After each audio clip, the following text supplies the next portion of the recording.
In a division where more than half its participants are still fixated on promotion, it's a meeting of two sides with recent Premier League experience, thirsting for a return as fourth-place Middlesbrough take on sixth-place Watford. Tony Mowbray's been boosted by an improving casualty list after a spate of recent injuries. He makes 8 changes to the side who beat non-league Hastings in the FA Cup. Hines and Friend at the back, the midfield quartet and front two, with Scott McDonald and Lucas Jutkiewicz reunited up top.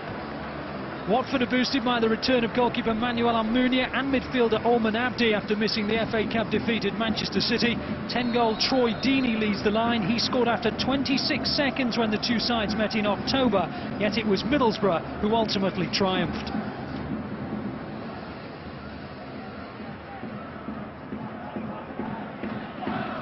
Here's Ekstrand.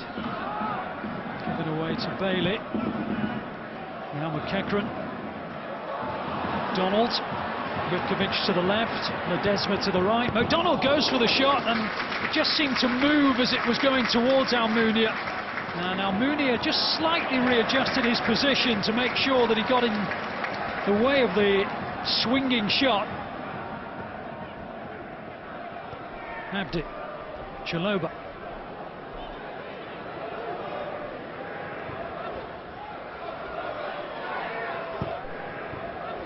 Setty's ball in, and it was almost an own goal from the skipper.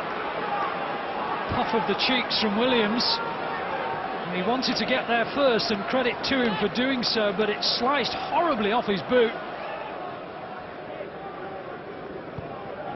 They are a particularly well-organised side, Watford, and whenever Middlesbrough are in possession, they're closing that space down. Here's Jutkiewicz.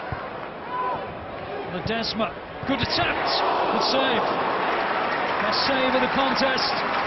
Almunia denying Ledesma. It was arrowing towards that corner, and Almunia dealt with it well. Tokyo, Deeney. So 1 minute of added time. Doyley. Yes, they worked. Setty's ball in, and oh, it's a poor back pass. Oh, it's a gift. Vydra turns away in absolute delight, and Williams turns away in absolute horror.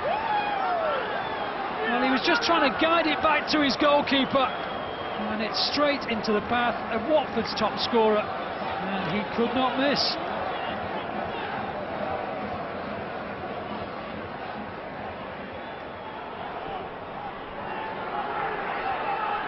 Here's Abdi. And Vydra's come from nowhere. And good goalkeeping. Terrific burst forward by Vydra. One of those classic counter-attacks that have become Watford's trademark this campaign. The ability to go from defence into attack with the pace of Vydra. And it's a good save by Jason Steele.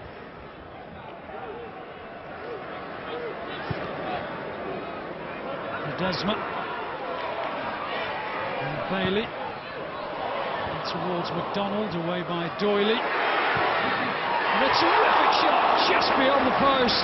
Well, Reach has only been on the field a matter of 30 seconds or thereabout. Oh, what an impact that would have been.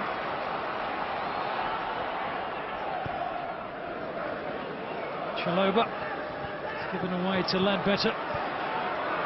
Now towards Reach. Looking lively, Reach. And Ledesma! Off target by 4 or 5 feet, really.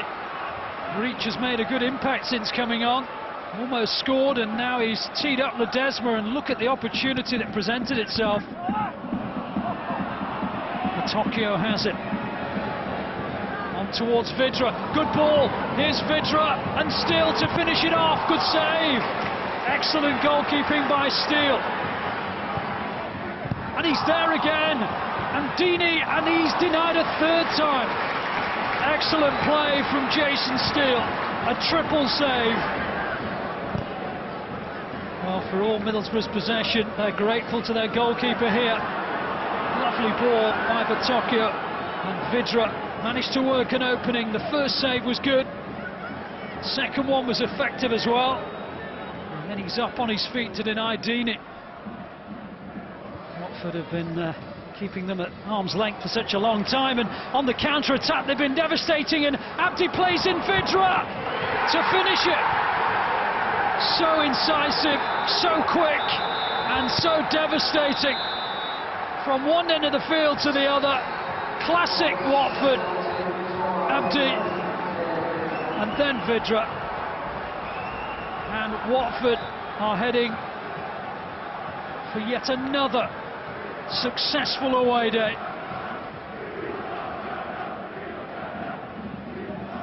McDonald, now Bailey. Ledbetter. McDonald again, and just past the post, took a little nick on the way through. Inventive from McDonald, not far off. Less than 5 minutes to go. And Eustace, and Vydra's looking for a hat-trick here. Vydra to make it 3. Oh, he's missed it. Well, the match ball was on his way to his mantelpiece. He looked up, the ball was perfect, and Vydra bent it round him, round the post. Here's Deeney. Still going, Deeney! Jason Steele has made a number of fine saves today, and this the latest of them to stop Deeney.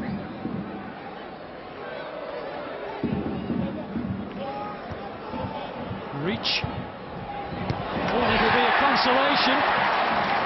McDonald had got away from his marker and turned in the near post ball. We're into the last 30 seconds of the added time. Middlesbrough at least have something to show for their efforts. McDonald the scorer.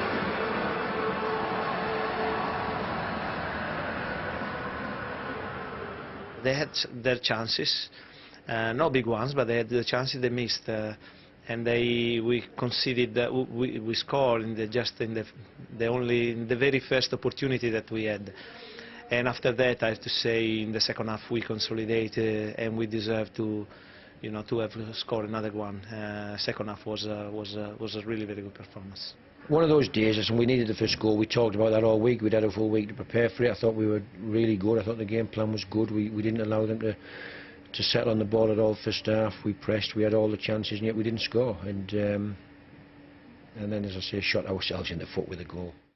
Yeah, so rare disappointment at home for Middlesbrough. But credit to Watford. I mean, they're developing this reputation as being one of the best counter-attacking side in the Championship, and they've got a game plan, and the players clearly stuck to it today. They certainly do, and they've done it on many occasions this season. I mean, they've scored more goals than any team in this, away goals than any team in this division, and they've got the pace up front to utilise that. So when you've got a team set up like Watford, and you know that you're going to get a break, and they're going to make the most of it, and here they've obviously capitalised on a poor mistake from Rhys Williams and Vydra. First real effort on goal, and that was a real blow for Middlesbrough, because it kind of put them on the back foot just before half-time as well, and they really didn't recover from that. He's really hit the ground running, Vydra, hasn't he? His first season in the Championship. Czech Republic International, we mustn't forget, 14 goals is good going. It certainly is, and he's shown that quality, when he gets the ball. I mean, he had quite a few chances there. This time he beat Jason Steele, who had, I think, was Middlesbrough's best player, in all honesty, but it's a lovely finish, and his first touch is excellent. So he's quick, he's got power, he's got pace, but he's also got a great touch as well, and that's what sets up the chances. Yeah, and he could have had a hat-trick, of course, but of course he blazed that third chance over. As for Middlesbrough, they lacked that clinical edge which Watford had. But they had 5 fitness tests, apparently, just before the game, and I think that showed. I just think there was a lack of spark. They need to be really incisive to get through that Watford backline. They didn't show that. They had lots of efforts from long range, but I don't really think they created the chance you would expect of the Tony Mowbray team. Yeah, I suppose with no Marvin Emnes, they lack that edge as well. It doesn't exactly help their cause. Yeah, and Carriel started off the season well, and he's out for the season, which I think is a big blow. But I think that Tony would have liked him just to pass the ball that little bit quicker, that little bit sharper. It's a setback again for them. There's a couple of games now where they haven't got a result, but I feel that Tony will know the reasons why, and they can put that right. Yeah, but well into Watford on a very good result.